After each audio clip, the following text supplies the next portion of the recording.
Hello student, welcome to career platform. I am Satish Sharma. पिछले class में बात किए थे क्वेश्चन नंबर 1 एक्सरसाइज 3.1 का। अभी बात करेंगे क्वेश्चन नंबर 2 एक्सरसाइज 3.1 का 2। देखना, the coach of a cricket team buys 3 bats and 6 ball for 3,900 rupees का। 3 बैट और 6 बॉल खरीदने। Later she buys another bat and 3 more balls for the same kind for 1300। एक बैट और 3 ball और खरीदा उन्होंने सेम क्वालिटी का। Represent this situation algebraically and geometrically. Geometry का कहने का सेंस है ग्राफिकली, है ना। इसमें देखना कैसे करेंगे, सेम उसी तरह से करेंगे। Let the cost of a bat खरीद रहा है, एक बैट का दाम cost of, let the cost of 1 bat या a bat is rupees x and the cost of 1 ball is rupees y. 2 variable मान लिए अकॉर्डिंग टू क्वेश्चंस। बोल रहा है 3 बैट खरीदा यानी 3x, एक बैट का दाम x तो 3 बैट का 3x, 6 बॉल का, एक बॉल का y तो 6 बॉल का। इस तरह से कितना हो गया 3900। इक्वेशन नंबर 1 बन गया।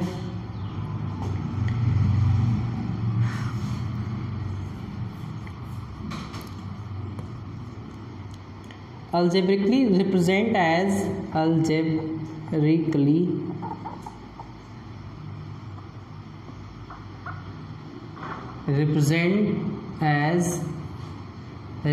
as देखना 3x plus 6y is equal to 39। इतना 3 बैट हो गए, 6 बॉल हो गए और इतना तीनों का दाम कितना लगा 3900। इसी तरह से बोलता है सेकंड में एक और बैट खरीदा और 3 बॉल खरीद लिए, कितने लग गए 1300 लग गए। एक बैट और 1300। ये क्वेश्चन नंबर 2 हुआ, इक्वेशन नंबर 1 हो गया, है ना student.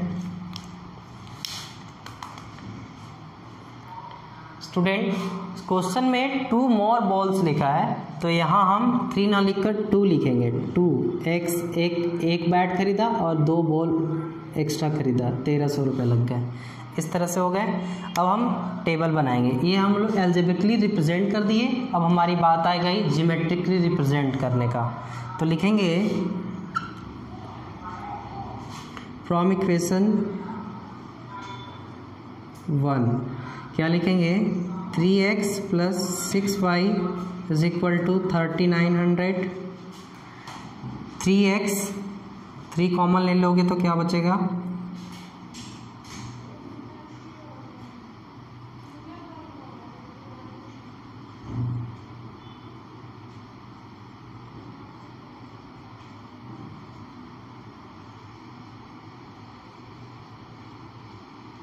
3x is equal to 3900। ये हम इधर कर रहे हैं तो प्लस है तो माइनस में आ गया।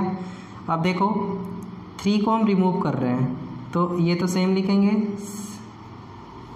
अब देखो 3 मल्टीप्लाई में इधर आने के बाद डिवाइड में हो जाएगा, है ना। तो सॉल्यूशन टेबल क्या बनेगा, सॉल्यूशन टेबल क्या बनेगा, वो खुद से हमको रखना होता है, इसमें हम मैच नहीं करा सकते। आपकी मर्जी है, जो रखना चाहते हो रख सकते हो।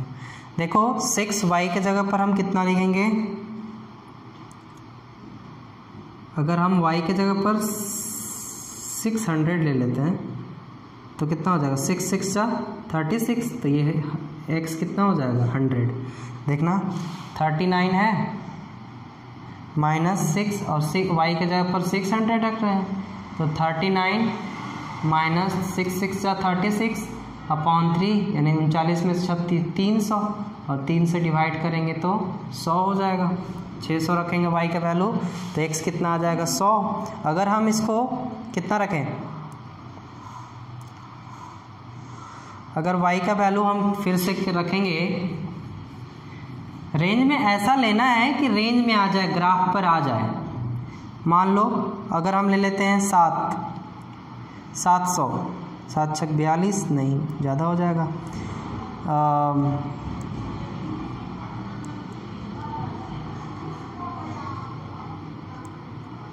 400 ले, 24 ज़्यादा हो जा रहा ना, तो कुछ भी ले लो ना, आपकी मर्जी है।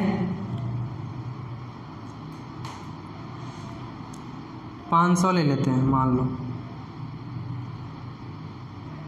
800 ले लेते हैं, 800 ले लिए तो 800, 8 छक 48, नहीं 800 नहीं, छक 42, 42 3, हाँ तो हम यहाँ ले लेते हैं 5 ले लेते हैं, 500 तो 6 पचे 30 हो गए,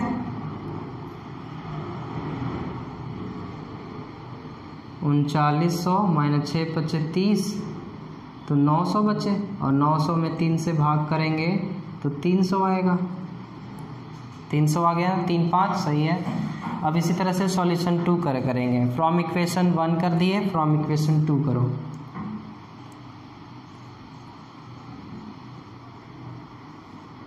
क्या हो जाएंगे, x plus 2y is equal to 1300, x is equal to 1300 minus 2y। Solution table,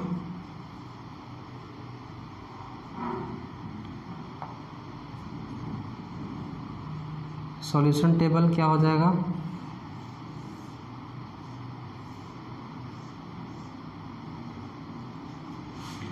y का वैल्यू अगर हम 600 रखते हैं तो ये कितना हो जाएगा, 100 हो जाएगा। इसी तरह से अगर हम 500 रखते हैं,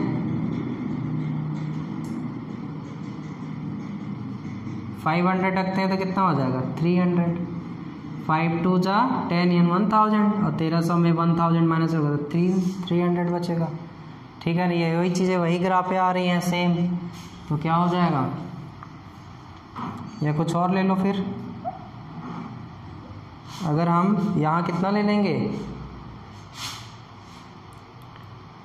400 तो 8 500, 400 ले लेते मान लो, तो ये कितना हो जाएंगे, 400 लेंगे तो 4 4 2 जा 8, 4 2 जा यानी 2 है ना, और 400 तो 800 हो गया, और 13 में से 8 तो 500, तो यहाँ कितना आ जाएगा, x 500। समझ रहे हो ना बात को आप। 400 लेंगे तो 500 आ जाएगा। अब देखो ग्राफिकली रिप्रेजेंट कैसे करते हैं, सो या geometrically represent, geometrically represent as उसी तरह से आप कर लो, ग्राफ बना लो। ये x एक्सिस है, ये y एक्सिस है, ये y नेगेटिव, ये x नेगेटिव, ये o 0 0 यानी ओरिजिन पॉइंट है, ये है ना स्टूडेंट। अब देखो x का कितना मैक्सिमम वैल्यू है, x का 300, यहाँ 500, तो कर लो 100 200 300 400 500 हो गए। y कितना जाएगा, 600 मैक्सिमम, इधर भी 600, तो 200 100 कर लो, 100 200 300 400 500 600 मान लो 600 है, और बाकी नेगेटिव तो कहीं नहीं है तो छोड़ देते हैं। तो पहला है x 100 है, y 600, x 100 y 600, तो यहाँ बनेगा, यहाँ बना दिए, यह नाम लिखेंगे क्या,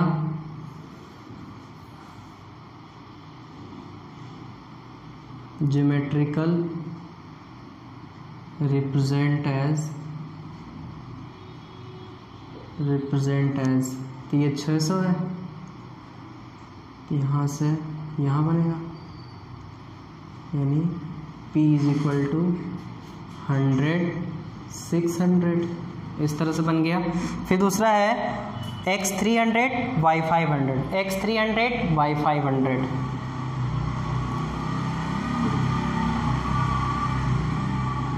x 35 यानी कि q कितना हो गया x 300 y 500। अब ग्राफ खींच देंगे इसको,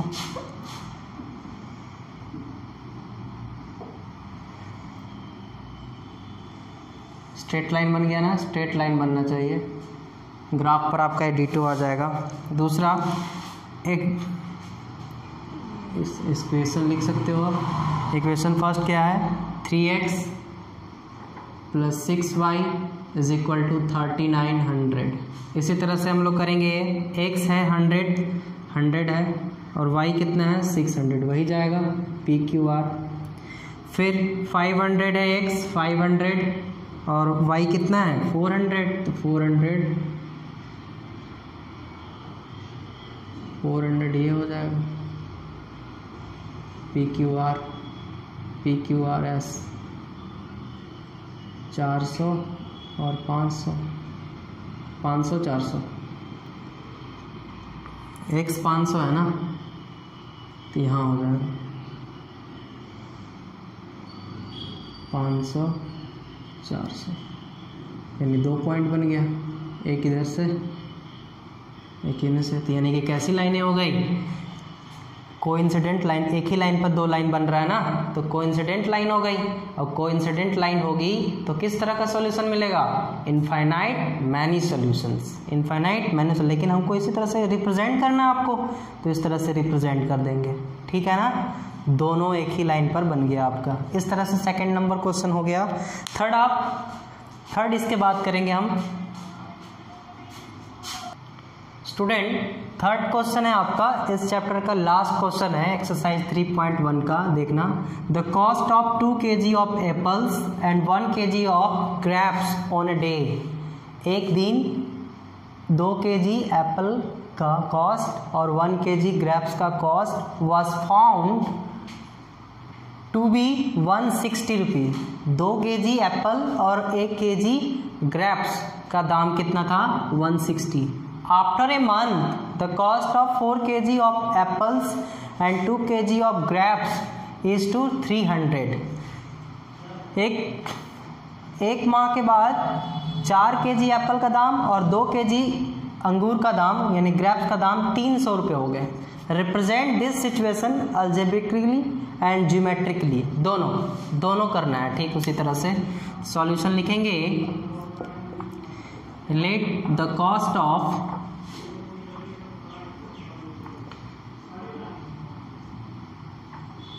one kg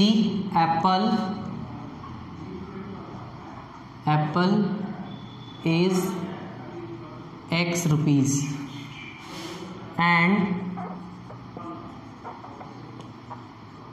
the cost of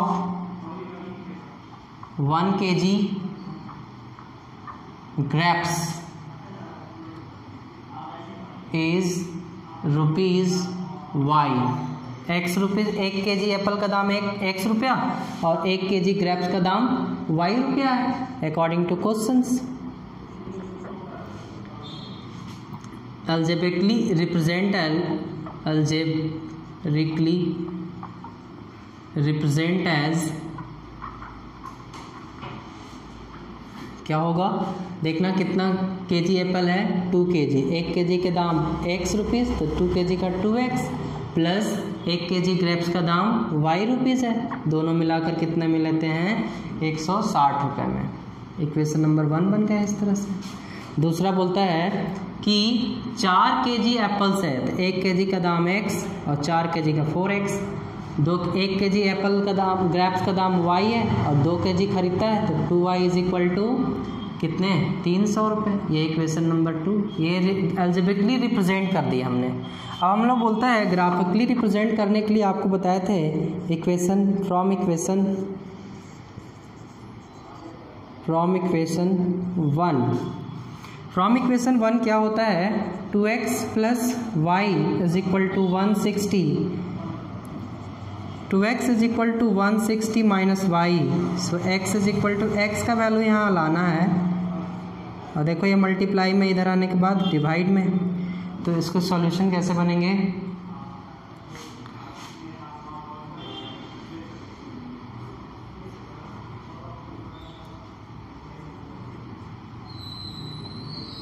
solution table,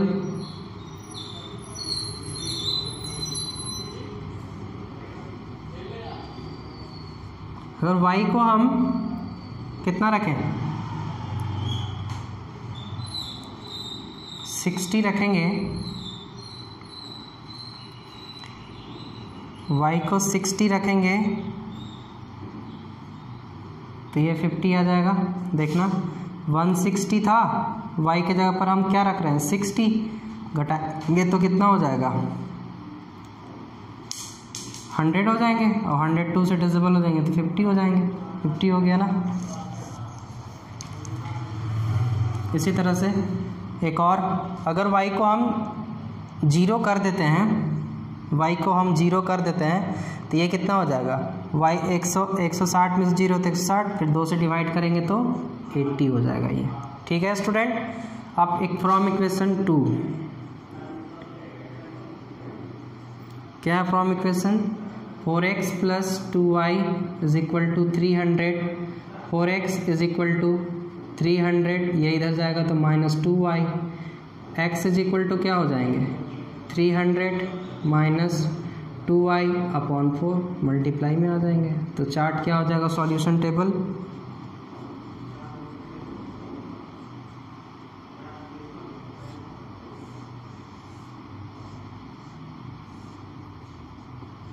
x Y, यहाँ नहीं दिखता होगा आपको,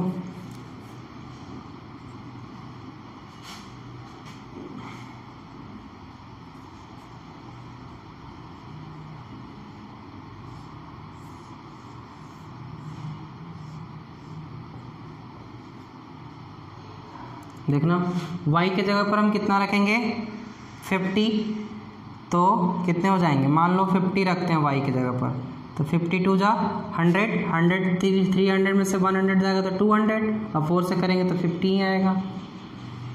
y फिर कितना रखें, y रखेंगे 60 रखते हैं, 62 जा 120, 120 माइनस करेंगे तो 280 आ जाएगा, 180 आ जाएगा, फिर 45 हो जाएंगे, नहीं ये नहीं रखेंगे, तो क्या रखें स्टूडेंट y के जगह पर,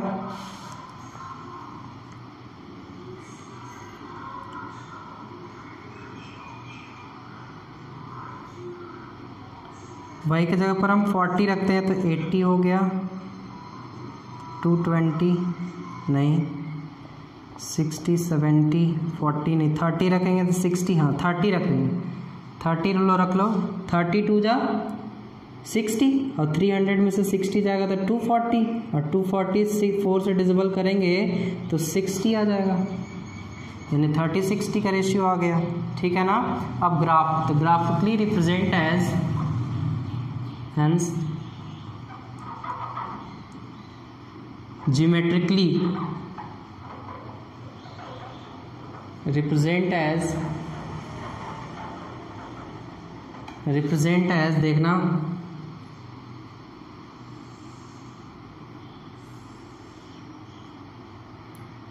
ये है x एक्सिस y एक्सिस, जहाँ जितना ज़रूरत होगा उतना हम लोग इधर भी कर सकते हैं।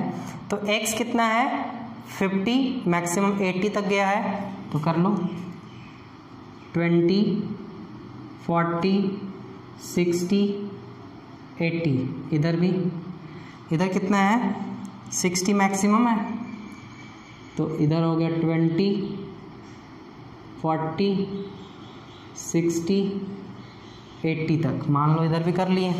अब बोलता है ना पहला 50 लो फिर 60 y लो, पहला 50 लो, 50 यहाँ होगा, और फिर अब y कितना आ जाएगा 60, तो ये हो जाएगा यहाँ दूसरा तो इसका नाम क्या रखेंगे, पी वाई x50 y 60, इसी तरह से प्लॉट कर दिए। दूसरा बोलता है कि x 80 होना चाहिए y 0, तो ये हो जाएगा। और इसको पी क्यू ले लो, यानी x 80 है और y 0 है। इसका सीधा सीधा ग्राफ बनेगा, अलजेब्रिक है तो इस तरह से बन गया, बना दो इस तरह से, ठीक है। प्लॉट कर दिए इस तरह से। अब उसके ऊपर इक्वेशन 1 लिख दो, क्योंकि इक्वेशन 1 का ही है, इक्वेशन 1 का ये ग्राफ है।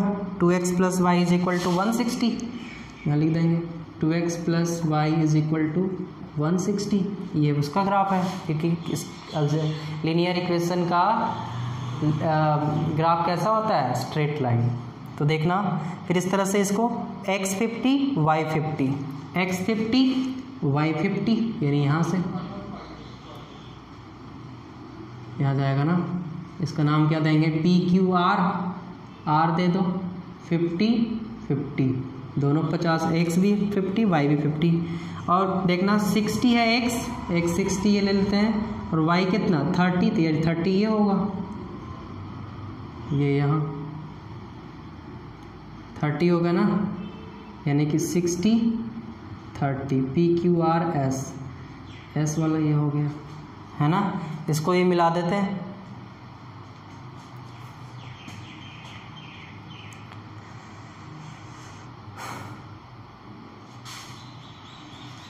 तो इस तरह से कैसे बनेगा, ये भी स्ट्रेट लाइन बन जाएगा। देखो इस तरह से स्ट्रेट लाइन बन गया ना, स्ट्रेट लाइन। तो ये भी कैसा लाइन हो गया, स्ट्रेट लाइन बन गया। तो दोनों लाइन कहीं पैरेलल दिख रहे हैं ना, पैरेलल दिख रहे हैं, पैरेलल हो गए ना, ये दोनों लाइन पैरेलल होंगे तो कोई भी सॉल्यूशंस नहीं निकलेगा। सिर्फ हमको रिप्रेजेंट करने के लिए बोला है, तो इस तरह से हम ग्राफिकली रिप्रेजेंट कर देंगे और हमें आगे कुछ नहीं बढ़ना। नेक्स्ट एक्सरसाइज में ज़्यादा बात करते हैं, लेकिन हमको सिर्फ रिप्रेजेंट कर देना है इसके अकॉर्डिंग। ये आपका ग्राफिकली रिप्रेजेंट हो गया। इस तरह से आपका क्वेश्चन नंबर ये एक्सरसाइज कंप्लीट हुआ, एक्सरसाइज 3.1। अब नेक्स्ट हम वीडियो में बात करेंगे एक्सरसाइज 3.2 के बारे में। Thank you student.